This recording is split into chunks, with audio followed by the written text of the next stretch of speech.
L'Atrium culturel 4e édition, c'est reparti. Nous sommes en direct du Carré Montparnasse, sous la tour Montparnasse, quasiment, dans un endroit absolument magnifique qui est dédié toute cette journée à l'actualité culturelle.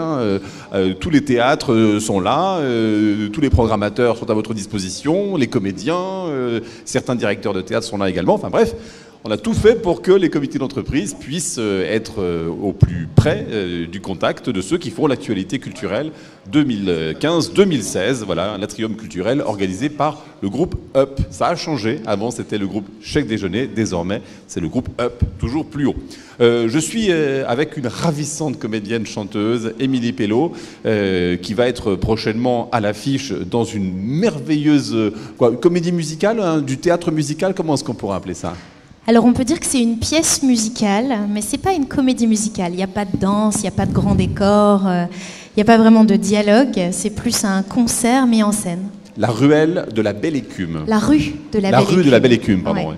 La rue de la Belle Écume. On en parle dans quelques instants, mais d'abord je voudrais faire appel à votre innocence et à votre naïveté et à vos jolies mains pour tirer au sort dans cette urne le nom de 2 gagnants, parce que tout au long de la journée, les participants à l'Atrium culturel ont pu remplir des bulletins. Ils vont gagner l'un un abonnement à l'appli CE et l'autre des invitations pour le Crazy Horse. Voilà, c'est un autre univers que le vôtre. Mais, magnifique. Voilà, je vous laisse. Alors, hop. J'ouvre l'urne. Comment s'appelle la première personne? Alors, Annie Martin. Voilà, Annie Martin. Elle travaille pour qui, Annie Martin? Cause Baison. Ben voilà, le Cause Baison. COS Baison, ouais, je crois. Très bien. Alors ça, ce sera pour 1 an d'abonnement pour l'appli. Et alors, le Crazy Horse. Alors, Charles-Henri d'Armancourt. Voilà, Charles-Henri, il va passer une bonne soirée. Oui, du CE Total. Ah bah voilà. Vous connaissez le Crazy Horse? Oui, c'est magnifique. Ah, c'est magnifique, voilà. Ouais. Les filles sont vraiment mises en valeur. Oui, le show est grandiose. Habillées de lumière, enfin voilà. Donc, les 2 gagnants sont là. Voilà, il y a Charles-Henri et la première, je vais vous dire tout de suite comment elle s'appelle, j'ai oublié déjà son prénom. Voilà. Annie, c'est ça. Annie Martin, exactement. Nos 2 gagnants de ce soir. La rue, j'y arriverai. La rue... De la Belle Écume. Voilà, la rue de la Belle Écume, au théâtre de Jazet. C'est à partir de quand? Alors, on commence le 25 juin. Et c'est jusqu'au 29 août, tout du moins pour l'instant. C'est 4 soirs par semaine, plus une matinée le samedi, du mercredi au samedi à 19h au Déjazet. C'est un concept assez novateur, pourtant qui parle de vieilles chansons qu'on a tous connues, celles qui font partie de notre patrimoine culturel français. On parle de chansons connues. Quelles chansons sont évoquées par exemple? Alors en fait, il faut bien comprendre qu'on parle de chansons connues, mais que nous n'interprétons pas des chansons connues. Ce ne sont pas des reprises de chansons que tout le monde connaît. Ce sont les personnages de certaines chansons célèbres, par exemple Madeleine de Jacques Brel, ou bien Félicie de Fernandel, ou bien L'Aigle Noir de Barbara, le Déserteur de Boris Vian, Le Gorille de Brassens, et j'en oublie. De grandes chansons comme ça, ce sont les personnages des chansons, les personnages emblématiques, qui viennent raconter leur histoire, témoigner soit de ce qu'ils sont devenus finalement, après toutes ces années, soit de leur rencontre avec l'auteur, soit simplement d'un témoignage un peu en retrait comme ça de ce que c'est que ce moment de cette chanson. Donc vous êtes laissé, enfin l'auteur en tout cas de ce spectacle s'est laissé divaguer sur qui pourrait être cette Félicie, qui pourrait être cette Madeleine, qui pourrait être cet Aigle Noir. Il a laissé libre cours à son imagination. Voilà, c'est un point de vue, c'est le point de vue de Christian Faviez, l'auteur et le concepteur de ce spectacle. Donc ça aurait pu être un autre point de vue d'un autre auteur, mais là, il a choisi lui, avec sa poésie, son regard, d'ancrer un peu dans l'actualité aussi et de faire réexister des personnages qui, lui, l'ont beaucoup marqué. Je pense aussi à Nathalie de Gilbert Bécaud ou le travesti de Aznavour, comme ils disent. Exactement, oui. Voilà. Donc du coup, c'est vrai qu'on a envie de les connaître un petit peu plus. C'est une bonne idée, finalement, de leur donner la parole à ces gens dont les auteurs ont chanté l'histoire. Voilà. Qui était, par exemple, le légionnaire d'Édith Piaf? Oui, alors là, c'est intéressant parce que du coup, on connaît la chanson d'Édith Piaf, on comprend dans la chanson que le légionnaire est mort, qu'il a eu une vie un petit peu compliquée. Et donc lui, il revient du purgatoire, il chante de là, et il raconte sa rencontre avec Édith et sa nuit d'amour avec Édith avant d'y passer. Et il parle d'Édith Piaf, et c'est très touchant parce que c'est son regard de légionnaire. Et donc c'est interprété par Laurent Viel. Tous les personnages masculins, qui sont souvent pour autant chantés par des femmes, sont interprétés par Laurent Viel, et moi j'interprète les personnages féminins. Inversement. Voilà. Inversement. Vous, c'est pas très flatteur parce que vous êtes notamment Félicie de Fernandel. Alors, elle avait du poil aux pattes, Félicie aussi. Voilà. Alors, on voudrait bien savoir si c'est vrai. Alors, en fait, Félicie a une réponse à Fernandel, à Fernand. Fernandel, c'était son nom de scène, hein, il s'appelait Fernand. Donc elle raconte dans un blues absolument rock'n'roll presque.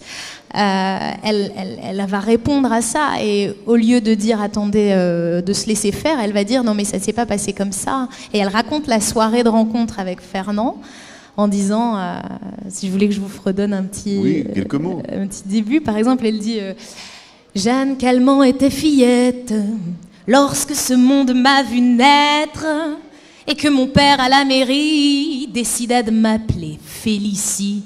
C'est un prénom plutôt joli, mais je ne peux plus le prononcer sans qu'aussitôt un rire éclate et qu'on me parle de poil aux pattes. Ah waouh, quelle réponse, dis donc, c'est et du coup, elle dit, attendez, je vais vous raconter maintenant ce qui s'est passé. Et à chaque fois, elle casse Fernand en disant Fernand autant au lieu de Félicie aussi. Ah bah bien sûr, mais quelle bonne idée, quelle bonne idée. Alors du coup, quel type, j'ai l'impression que vous faites dans un peu de blues, mais l'univers musical dans lequel vos deux personnages vont évoluer, enfin vous et Laurent Viel. Alors ce qui est chouette, c'est en fait on a un directeur musical extraordinaire qui n'est autre que Roland Romanelli, qui a été l'accordéoniste de Barbara.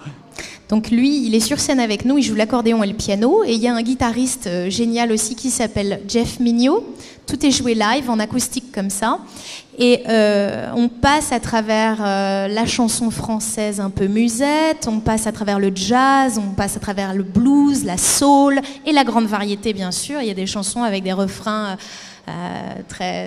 grande chanson presque pop quoi, mais tout ça joué avec ce côté acoustique un peu à l'ancienne et le côté musical beaucoup. On est très musical, autant Laurent que moi, dans la manière d'interpréter. On va vraiment raconter l'histoire et jouer avec les mélodies quoi. C'est en ça que c'est du théâtre musical. Voilà, exactement.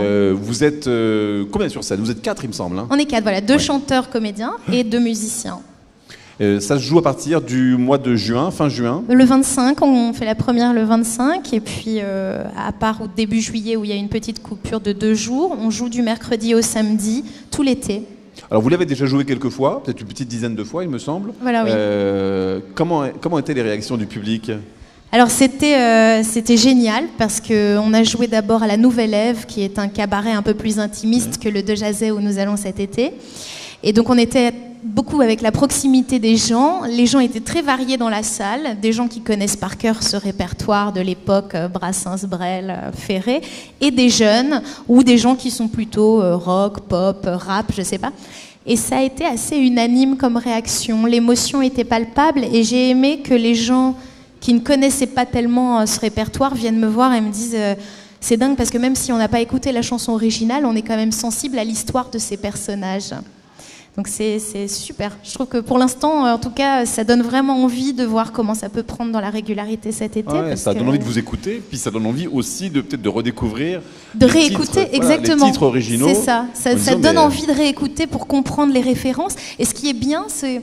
Enfin, moi, j'ai aimé que Christian Faviez fasse aussi des petites références à d'autres chansons des auteurs à qui il veut rendre hommage. Par exemple, dans Madeleine, on va faire une petite citation de ces gens-là.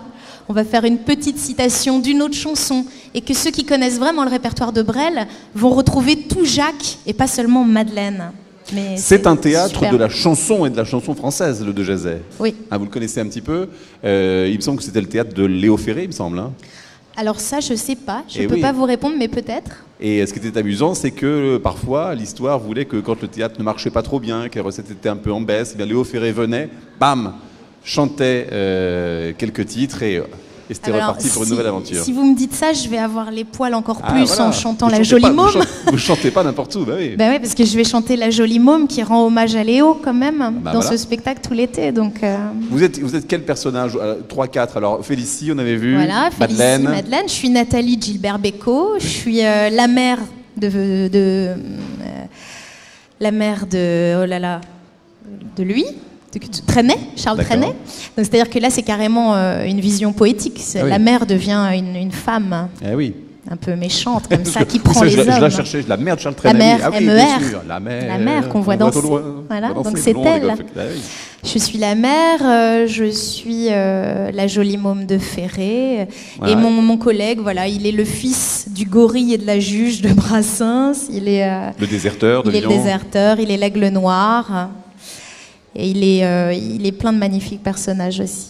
Bon, ça donne très très envie d'aller le voir. Vous en parlez extrêmement bien. Ah bah, merci. Votre jolie voix et votre sourire surlignent encore plus la qualité de ce spectacle. Voilà, donc c'est la rue de la Belle Écume. Rue de la Belle Écume. La Vous rue de la voulez Belle que Écume. je vous dise pourquoi ça s'appelle comme ça? Ouais, dites-le moi, oui.